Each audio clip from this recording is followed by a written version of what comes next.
Chief Justice John Roberts stepped into that hearing, believing he had witnessed everything, until Jasmine Crockett wove his own words into a tapestry of irony and departed the room in utter silence.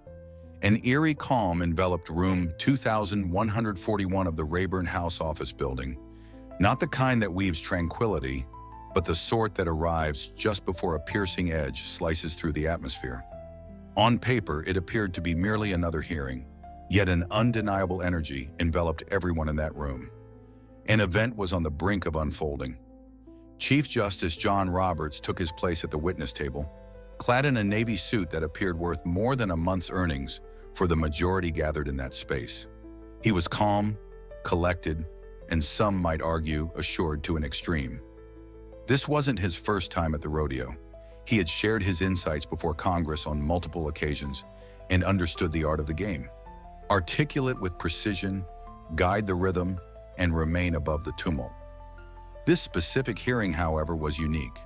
It wasn't about sweeping constitutional ideas. It was about something that stirred even the most experienced, making the justices writhe in discomfort, the principles guiding the conduct of judges. The weight of public scrutiny had been steadily increasing, with inquiries regarding neutrality, gifts, and relationships that remained just beyond the reach of revelations. An audience was captivated as the lenses captured every moment, and this time, there was no protective veil of secrecy. The committee members shared their thoughts in succession, some gently tossed softballs, others endeavored to find a delicate equilibrium, neither overly harsh nor too gentle. Then at long last, when her moment arrived, an interlude lingered.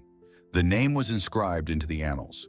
Representative Jasmine Crockett from the great state of Texas. With a subtle shift, she positioned the mic and leaned in just a touch. Her voice remained steady, commanding the room. "Thank you, Mr. Chairman," she said. A few souls in the room whose minds seemed to wander, lost in their own thoughts, had certainly heard of her. A once-practiced advocate now stepping into the halls of Congress, ever quick-witted during floor debates, renowned for expressing her observations candidly. Yet this was an entirely distinct stage, and she found herself seated opposite the most esteemed governing power of the law in the nation. One could nearly perceive the silent wagers being set in the space surrounding her, pondering the duration of her resilience. Justice Roberts stood resolute, offering her a smile that only the most formidable individuals come to command. An intricate blend of endurance and facade, as if he were captivating an audience with an inquiry from an inquisitive learner. Yet Crockett sought no approval. She had come to ensure he faced the truth. "In your role as Chief Justice," she began, "you've expressed in previous remarks that the court adheres to rigorous principles of moral integrity, even without a formal code. Is that correct?" Roberts clasped his hands together, his voice steady. "Indeed, that is accurate, Congresswoman. The members of the court hold steadfast to guiding principles that have long illuminated the path of judicial conduct." With a subtle nod, she turned the page in her folder, a quiet moment of anticipation hanging in the air. "Help me unravel this mystery then. What led to the absence of disclosure concerning the bonds shared by Justice Merritt and a benefactor of political causes, whose matter was presented to the court merely a year ago?" That captured the gaze, shutters snapping. Several gazes in the room shifted. Roberts wore a serious expression this time, making a subtle adjustment to his tie. "I cannot share details about the current situation, ethical evaluations, or details pertaining to particular justices," he replied. Crockett affirmed, glancing down for a moment before raising her gaze once more. "However, you can certainly discuss precedent, right?" "Splendid," she expressed. "Based on what I gather, feel free to set me straight if I'm mistaken. Throughout history, the Supreme Court has utilized the semblance of wrongdoing as a point of reference. It's not merely a question of technicality. It's about the perspective the audience holds, a conviction that something could be incorrect." Roberts made a subtle shift. "The appearance standard has shaped the paths of numerous institutions, indeed," he said. Crockett took no time to hesitate. "Then wouldn't it be a breach of trust to keep a close relationship hidden in the company of another who reaps rewards from a court's ruling? That would appear inappropriate." She spoke softly, her tone steady and calm. She felt no need to speak further, The room was already enveloped in silence. Roberts maintained his poise, but the game had transformed. He replied with caution, "Representative, it seems we are venturing into the realm of possibilities." "I'm simply sharing the facts from the financial records of your own court," she countered, yet the warmth in the room was still building, not quite at its climax. That moment was yet to arrive. Roberts adjusted his posture in the chair, one hand gently poised upon the rich mahogany table, his gaze steady and refined, observing Crockett's expression. Yet her gaze remained unwavering, her voice flowing with calm assurance. "I am directly citing from the disclosure forms, Chief Justice," she repeated, this time with a measured cadence, almost inviting him to confront the origin. He cleared his throat. "The forms were compiled from the administrative office of the court, and I have faith that the journey will be navigated with attention and thoughtfulness." "But do you review them?" she inquired with a slight tilt of the head. "Do you, in your own experience, ensure that what is presented is clear and honest?" The moment of silence was fleeting yet revealing. "An intricate system exists," he responded. "Every justice holds the duty of managing their own disclosures." Crockett reclined in her chair, her lips still, for this was not a moment for joy. Instead, she allowed the silence to weave its own tale. "How fascinating," she remarked. "For the place that shaped me, if you hold the reins of your own watchfulness, you're not facing consequences. You're simply reviewing your own efforts." Several individuals in the gallery shared knowing looks. One staffer released a whisper of a breath through their nose, a half-hearted chuckle. With a hint of skepticism, Roberts attempted to steer the conversation. "With utmost respect, Congresswoman, the judiciary was crafted to operate autonomously of the governing bodies in their actions.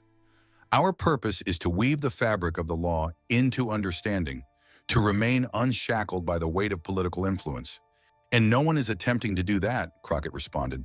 "We're not here to dictate your reign.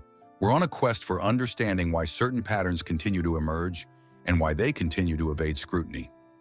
Roberts parted his lips, yet she raised a hand to silence him, not to disrupt the flow, but to set the stage for her upcoming inquiry. "For years, I wandered through the hallowed halls of criminal courtrooms throughout Texas, observing judges impart wisdom to young men of dark hues. The color white held no significance when it came to embracing accountability. The mere semblance of untruthfulness might bring about their downfall. Pardon me if I find it hard to believe that the highest court in the land cannot be bound by the same standard." Roberts adjusted his stance once more, a subtle movement that spoke volumes. "Dear Congresswoman, I truly grasp the essence of your perspective. Yet we have consistently approached concerns with the utmost seriousness and reacted with careful consideration and honesty." "There exists no binding code," Crockett interjected, "and the sole reflection emerges from within the walls. An interval that's akin to requesting a cunning fox to prepare a security report upon the henhouse." This time, in the dimly lit corner of the room, a soft whisper floated through the air. The shutters of the cameras snapped in rapid succession. Reporters leaned in, eager and attentive. She wasn't seeking the spotlight. She was firmly holding him accountable. Roberts drew in a breath through his nostrils, his fingers gripping the edge of the table, still composed. Yet his responses now carried the essence of an individual who came to understand that his footing was more precarious than he had anticipated. "The court stands open to scrutiny," he uttered. "Yet I would like to gently remind the Congresswoman that mutual respect among branches that stand on equal footing is of utmost importance." Crockett cast her gaze downward before lifting it once more. A fleeting shadow of annoyance danced across her features, not due to defeat, but because she understood the essence of that word. Respect was employed to divert. "I respect the court," she expressed. "I honor its true essence. Yet respect devoid of honesty is merely an embellishment. And the individuals who placed their trust in me didn't bring me here to marvel at your attire. They summoned me to inquire about the apparent discrepancies in the rules, how it all hinges on the one who dons the robe." Roberts gazed at her with a lingering intensity this time. The change was delicate, yet undeniably present. He was no longer gazing upon a newcomer in Congress. He found himself gazing upon a figure who had arrived ready to dismantle every barrier of complexity. He attempted to take a step back, yet she was merely beginning to ignite her passion. The true masterpiece was yet to unfold, and this time, it would be a tale to remember. The subsequent collection of documents nestled within Jasmine Crockett's folder appeared rather unremarkable, just a handful of stapled pages. Yet they carried significance, not the kind that created a clatter upon impact, but the sort that silenced the crowd. With a gentle motion, she glided a single page forward across the desk that lay before her and fine-tuned the microphone. "Chief Justice, have you heard of Dalton Veer's Mason County? In 2009, the tale unfolded within the halls of the Fifth Circuit." Roberts narrowed his eyes for a moment, not from confusion, but from a sense of calculated ambiguity. "That was a ruling of procedure concerning the recusal of a judge, if my memory serves me right," he said. "You're not mistaken," Crockett replied. "It was a tale of a judge who did not step aside from a case where he should have, even with indirect financial connections to a law firm that played a role in the case. The decision illuminated the matter. The mere sight of impropriety was reason enough for dismissal." She gently tapped the edge of the page. "And yet, only a year ago, Justice Harlan took part in the case of Macon versus Delta Rail, a tale where his steadfast companion and supporter in finance was poised for substantial benefits from the ruling." There was a moment of silence before Roberts made his response. Crockett inclined her body ever so slightly, eager to draw in the moment. No withdrawal, no clarification. There was a lack of clarity, and the verdict was decided by a narrow margin of 5-4. This was more than a mere call-out. It was a precise instrument to the delicate fabric of the court's defense. Roberts took a deep breath, the Congresswoman's presence palpable in the air. "My purpose is not to delve into the details of specific cases," he said. "She wasn't making a request," Crockett stated. "I seek your insight on the workings of a court crafted with the essence of equity, one that anticipates the trust of the American people when its choices resemble clandestine agreements rather than measured discernment." Soft whispers of surprise, subtle yet genuine, filled the room. As the day unfolded, a staffer's pen took an unexpected leap, slipping gracefully off the edge of the table and tumbling to the ground. Roberts drew closer to the microphone. "Your words ignite tension, and your quietude." "It has been even worse," Crockett stated with a steady demeanor, taking her time, allowing the gravity of each phrase to linger before proceeding. "In my district, there resides a woman by the name of Carla Jennings, a dedicated mother who spent 2 decades working the night shift at a hospital. Her son faced a setback in securing financial aid due to an administrative error that left her appearance reminiscent of someone burdened by unpaid dues. She journeyed through the legal labyrinth, seeking justice all the way to the hallowed halls of a federal court, and was conveyed in a multitude of expressions. Unfortunate circumstances." She halted, her gaze locking onto Roberts. "Yet a billionaire with confidential connections to a current judge can have their case presented, debated, and ruled for in a mere span of 4 months, yielding positive outcomes." Roberts's gaze sharpened ever so slightly, his hands now clasped with an intensity that spoke volumes. He had not anticipated this sort of preparation, certainly not from her. "The court," he proclaimed, "functions with constrained means and must navigate challenging choices concerning the cases it addresses. That does not suggest a preference. Yet the way we perceive things holds great significance, doesn't it?" she inquired. He remained silent. "Chief Justice," she inquired once more, "does perception matter?" He nodded quietly. "Naturally." Crockett's voice lowered by a half step. "Perhaps it's time to invest a bit more of your heart into this, concerning the sights that captivate the onlookers. For at this moment, justice remains elusive to them. They're witnessing the guardianship of power." For the first time, Roberts found himself without a counter. The room was quiet. The committee chair remained silent. No one dared to break the silence, what was beginning to take on the essence of a momentous tale.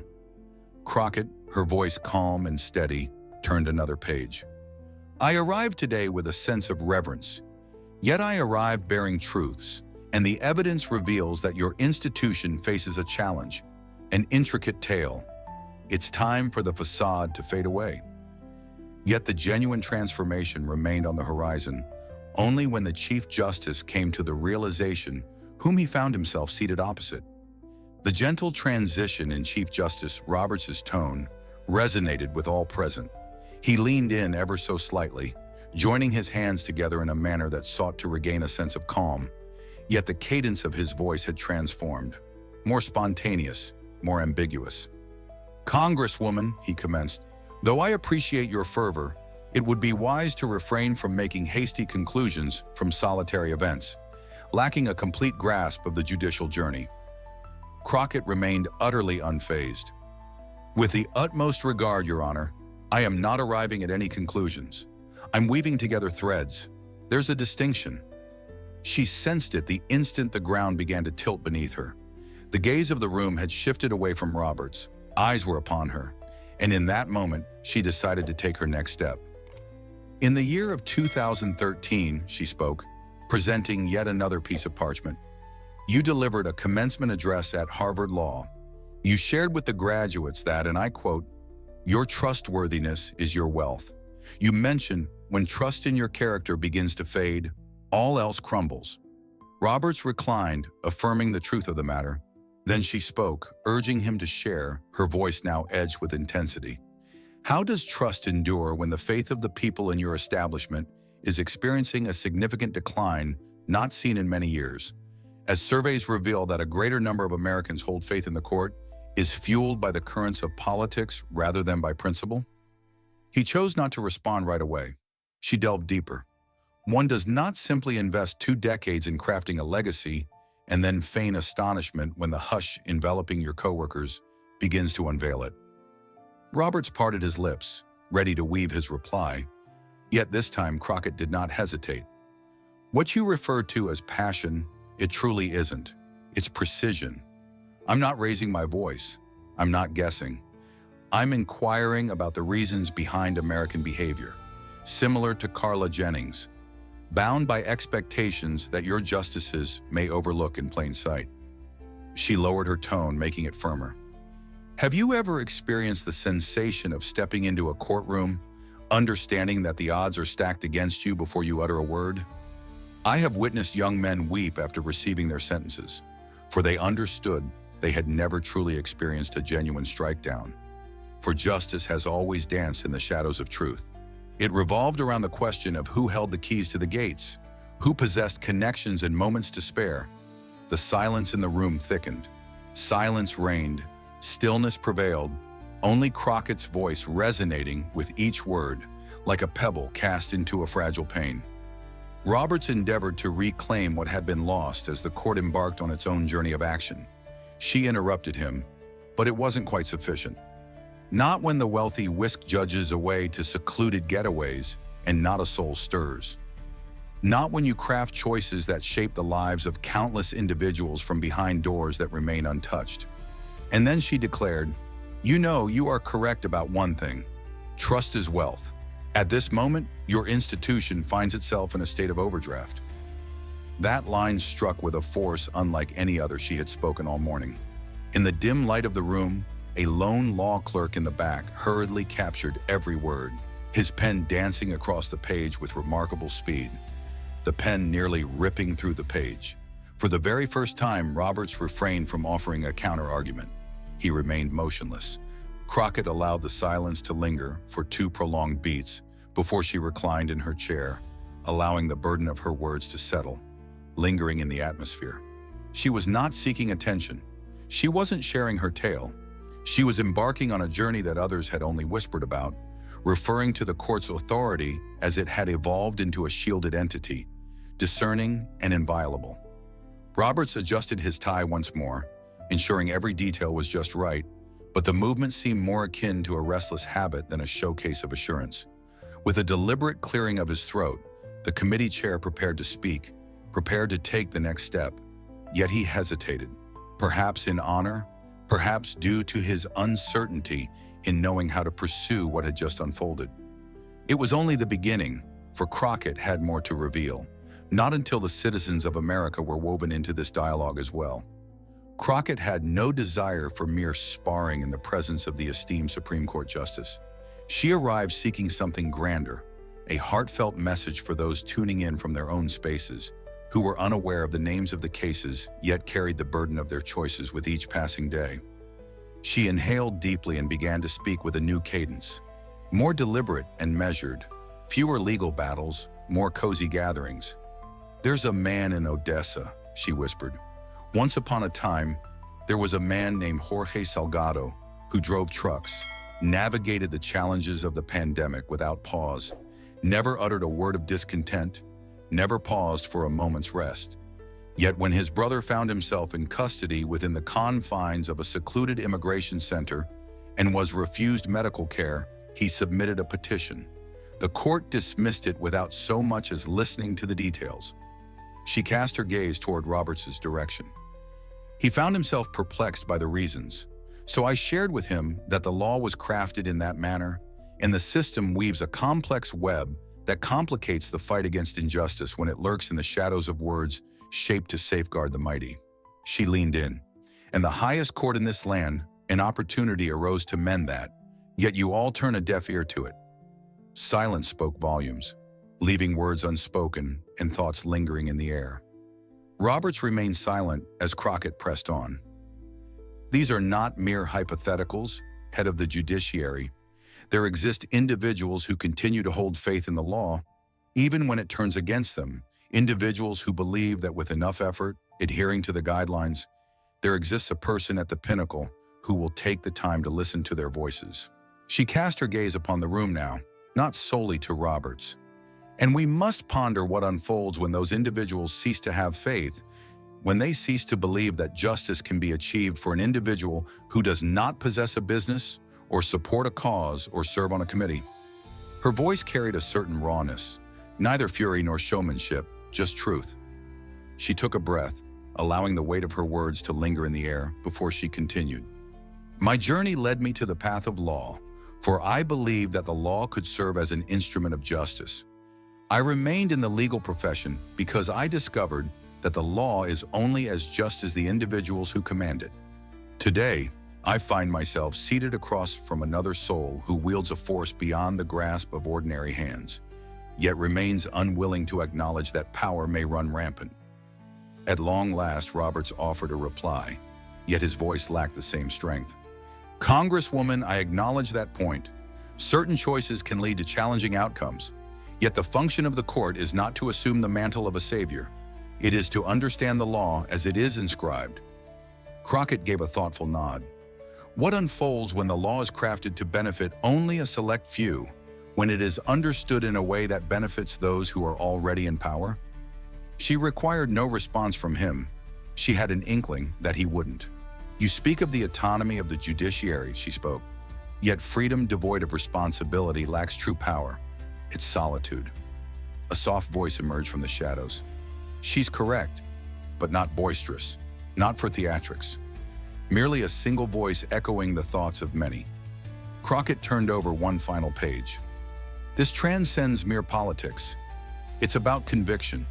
It's about sharing tales with individuals like Jorge and Carla, that their lives are seen, that their tales continue to hold significance the instant they step out of your courtroom." She cast her gaze about once more. "For the reality is, if this court refuses to take responsibility, it falls upon the voices of the people, through us, to begin raising their questions with greater intensity, more challenging inquiries." The lens drew closer to capture the nuances of Robert's expression. His mouth had become a straight line now, neither a grin nor a disguise. In that moment of stillness, she cast her gaze upon him once again. "My purpose in coming here today was not to bring you shame. I have arrived to bring you a gentle reminder that justice transcends mere titles. It's not about the past, it's about individuals who continue to hold on to the hope that somewhere an individual in authority truly cares." Yet she had not traversed the flames merely to deliver a discourse. She crafted a last message to share with the world, and it was destined to endure. For what felt like an eternity, silence enveloped the room, and no one dared to break it. The silence took its place uninvited. The reporters paused their typing. Staffers ceased their charade of shuffling papers. Even those who sit on the committee, some of whom had scarcely lifted their gaze before, now sat still, gaze fixed on Crockett. An undeniable shift lingered in the air, and Roberts sensed it as well. His stance held firm, yet his demeanor had taken on a gentler quality. The ancient script's serene cadence, measured distance in legal terms. It simply wasn't happening today, not with her. Crockett gradually shut her folder and gently placed her hands upon the table. Her voice, when she spoke again, was softly contemplative. "Ah, the journey of growing up in St. Louis," she said. "We had this elderly Judge White, a gentleman, once a soldier, solid as stone. Yet he once shared a memory that has lingered in my mind. A courtroom reflects the truth as the individuals daring enough to confront it." She cast a fleeting look at Roberts's. "Lately, that thought has been on my mind quite frequently." There was only silence, a stillness devoid of any fanfare, only the pull of gravity, as if her words were etched into the very air around her. Roberts shifted in his seat, yet remained silent. His assurance, unshaken, had finally been encountered by someone who approached it without reverence. Across the room, Representative Leonard Franks stood, a figure woven into the fabric of the gathering, an experienced individual hailing from Arizona, who seldom offered their thoughts during these hearings, leaned toward his mic and whispered a curse. It was neither policy nor debate. There was a sense of respect in the air, yet Crockett remained unfazed, her demeanor unchanged. She sought no accolades. At last, Chairman Bledsoe found his voice more measured than normal. "The committee extends its gratitude to Representative Crockett for her inquiry," he said. Even he appeared wary, as if hastening toward the next chapter might shatter something fragile. Roberts extended his hand toward the water glass, a simple yet significant gesture in the unfolding tale. His hand quivered, subtle enough to escape the attention of most, but Crockett caught it. She locked her gaze onto him with unwavering intensity. "Your agreement is not a necessity, Chief Justice," she said, "yet you listened to my words. That was my sole purpose." Her tone held no bitterness, no boasting, just something far more challenging to overlook. Truth shared with unwavering conviction. One by one, the other members started to weave their inquiries into the fabric of the discussion, but the atmosphere had shifted. The questions now resonated with a more genuine tone, more determined, yet no one chose to accompany her. Yet they were compelled to, and none wished to be noticed as she endeavored to tidy up the aftermath of her recent actions. Even Roberts reacted in a new way now. Concise responses, more practical, his tone sharp, his charm hidden beneath. He was not on guard, yet he possessed a keen awareness, now completely beyond the confines of the structure. The hearing had already captured widespread attention. Snippets of Crockett's dialogue were weaving their way through the tapestry of social media like a blazing inferno. Individuals who showed little regard for the intricacies of Supreme Court processes found themselves captivated by an entire congressional clip. In a cozy coffee shop close to the heart of the Capitol, they enjoyed their lunch. A barista paused in the midst of recounting a tale to echo a line that Crockett had once spoken. Within the walls of a classroom in Dallas, a young girl with dark skin approached her teacher. Is she a legal advocate, weaving her influence into homes across the nation? Individuals who had lost faith in the system experienced a sensation long forgotten. Representation, and that appeared as a true reflection, rather than a concession. Within the confines of room 2141, Roberts cast his gaze upon Crockett once more, merely for a fleeting moment. Yet this time, there was an absence of superiority. There was an acknowledgement, not of surrender, but in truth, she was not a shining beacon on the horizon. She embodied the present, not a distant tomorrow. Yet as the atmosphere calmed, there remained a final thought she needed to express. For this was more than mere ethics or hearings. It was a tale woven through time. The room had settled back into its familiar cadence, on the surface at least. Yet those who truly observed could sense the shift. What had started as yet another meticulously orchestrated hearing was now indelibly etched, forever altered by a fleeting instant. No one could pause or speak over Jasmine Crockett. She had fallen silent, yet her presence lingered on. Her words lingered in the air like a decree waiting to be inscribed. She had embarked on a journey that transcended the mere act of confronting a Supreme Court justice. The whole contraption had come alive with a dazzling display of lights as the narrative unfolded. As other representatives shared their tales, Crockett sat in silence, absorbing the sounds around her. No grins, no offhand remarks. In the quiet, she understood the unfolding events. Her silence spoke volumes. Approximately half an hour later, as the inquiries drew to a close, Chairman Bledsoe declared a brief intermission. Staffers stood, stretched by the members. Several journalists hurriedly departed to submit their articles.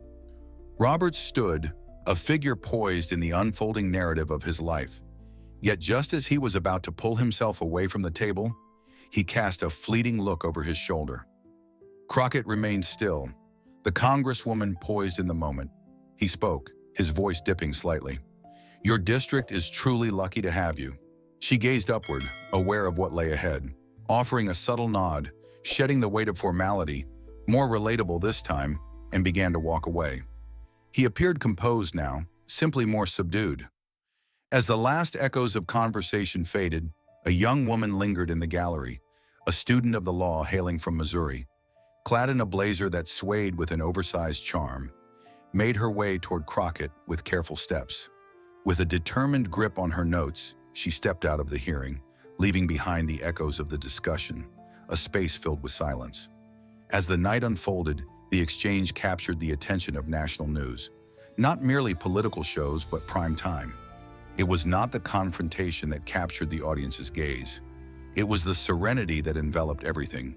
How intentional, as if Crockett had not merely triumphed in a debate. She had guided a class, and if an individual such as Jasmine Crockett might find a place to sit opposite the highest judicial authority in the nation and share the truth, then perhaps, just perhaps, many others might embark on a similar journey in their own experiences, within their own communities, at their places of work, within their abodes. Ah, the beauty of moments like these. They are not solely the domain of those present, they are ours. If this tale resonated with you, tap that subscribe button, for there are countless tales yet to unfold. And this is only the beginning. Jasmine Crockett's bold stand teaches us that courage and truth can challenge even the most powerful. Her precision and composure show that speaking up with facts and conviction can shift perspectives, as seen when she left Roberts speechless. This underscores the value of integrity, standing firm in your principles no matter the stage. In daily life, we can apply this by addressing injustices calmly, whether at work or in our communities, using evidence and reason to advocate for fairness. Crockett's focus on ordinary people like Carla and Jorge reminds us to amplify marginalized voices, ensuring their stories matter. Her resilience, rooted in her legal and personal journey, inspires us to draw strength from our own experiences to confront unfair systems.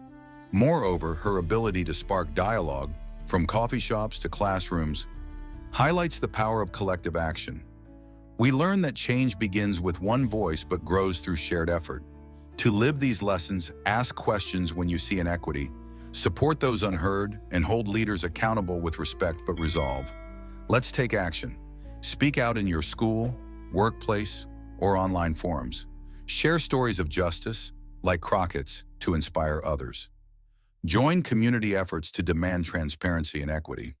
Your voice, like hers, can ripple outward, turning whispers of change into a roar for a fairer world. Start today, because trust, as Crockett proved, is wealth we all can build.